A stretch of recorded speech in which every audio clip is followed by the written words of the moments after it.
E vamos falar de A Noite dos Mortos-Vivos, logo depois da abertura.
Pessoal, hoje eu vou falar com vocês então sobre esse livro aqui, A Noite dos Mortos-Vivos. Escrito então, pode dizer que foi novelizado então pelo John Russo, daquele filme que todo mundo conhece, do George Romero. E esse livro aqui então, vocês podem ver, é uma edição da Dark Side Books. Essa aqui é a edição paperback, né, capa mole e tudo mais.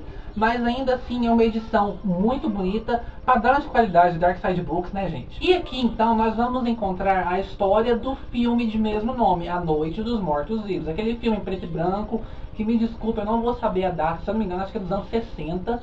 Mas aquele filme, ele marcou o cinema, ele marcou toda uma geração em um gênero, o subgênero dos zumbis. Então nós vamos ter a história do filme. Nós temos a nossa protagonista que juntamente com seu irmão estão indo visitar um túmulo em um cemitério afastado da cidade. E eles se deparam com algo estranho. Naquele cemitério tem um cara andando em direção a eles de forma muito lenta e muito assustadora. E eles percebem que esse cara não está vivo, ele é um zumbi. Ou como o próprio livro diz, um morto-vivo.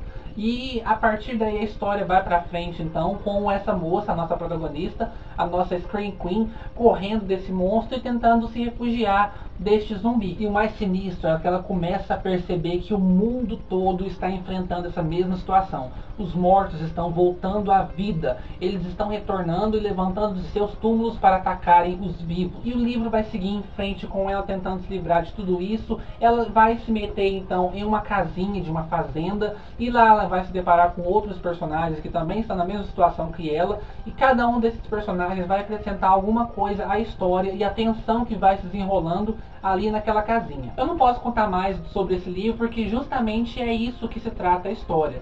Esses mortos-vivos, que pode dizer que é uma crítica à sociedade que o Romero fez com o filme e que o John Russo tentou trazer então para as páginas da novelização, e o modo como a gente reage a esses mortos-vivos da vida. E aqui nós vamos ter então uma narrativa ágil, uma narrativa até que simples e pobre, porque é uma novelização. Então aqui o nosso escritor John Russo não teve muito espaço para conseguir criar nada além do que já era visto nas telas do cinema que o filme do George Romero já nos passou.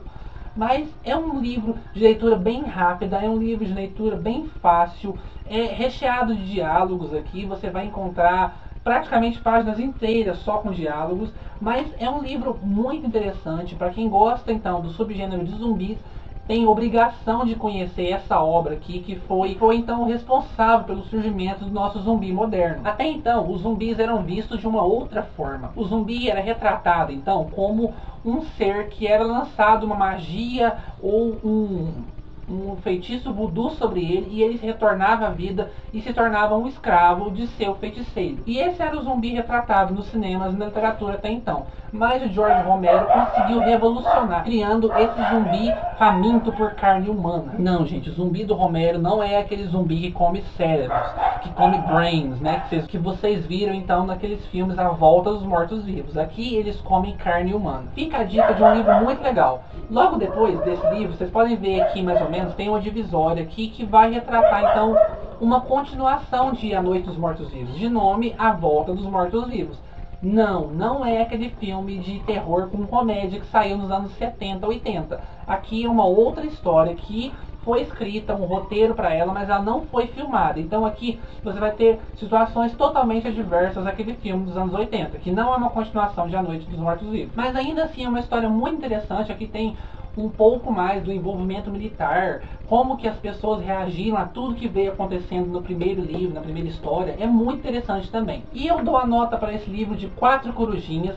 É um livro muito legal, é um livro bastante interessante. Como eu disse, é uma narrativa mais pobre, é uma narrativa mais rápida, então não tem como você aproveitar muito do livro, porque já foi mostrado muito dele nas telas, então o autor não conseguiu passar muita originalidade com o livro, mas ainda assim é um livro bem interessante. Então fica a dica, gente. Povo, a resenha de hoje foi um pouco mais curtinha, mas é porque eu não posso revelar mais do que eu já revelei nessa resenha. Espero que vocês tenham gostado, deixe o dedão pra cima aí, não deixe de acompanhar os próximos vídeos e até amanhã com mais um vídeo do nosso mês do Halloween. Tchau, tchau!